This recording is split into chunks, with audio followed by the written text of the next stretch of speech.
In this guide, I'm going to show you how to log into Instagram using Facebook. Before we do get into this guide, make sure to like the video and subscribe to the channel with all notifications on. It really does help the channel and it lets us know that you want more content like this. We'd greatly appreciate it. And if at any point throughout this guide you did have any questions, just ask them down in the comment section below and we could help you out further. I'm going to be doing my best to reply to every single comment down there. But first things first, to actually log in to Instagram using Facebook, open up the Facebook app first. So I'm going to back out of Instagram real quick. I'm going to open up Facebook. Once I open up Facebook itself, you're going to want to tap that menu or profile button and then select those three lines and then scroll down, select settings and privacy and open up your settings.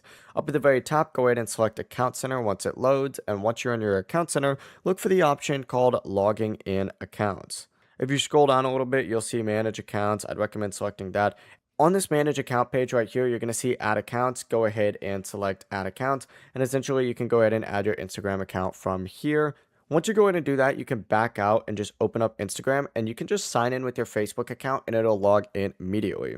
It may ask you to confirm the account, so make sure you go ahead and do that. You might have to type in the password a few times, but that is the full process. It really is as simple as that. If you guys had any questions, ask them down in the comment section below and we could help you out further. I'm going to be doing my best to reply to every single comment down there. Before you do leave this guide, make sure to like the video and subscribe to the channel with all notifications on. It really does help us out and it lets us know that you want more content like this. We'd greatly appreciate it. Have a great rest of your day though. Peace.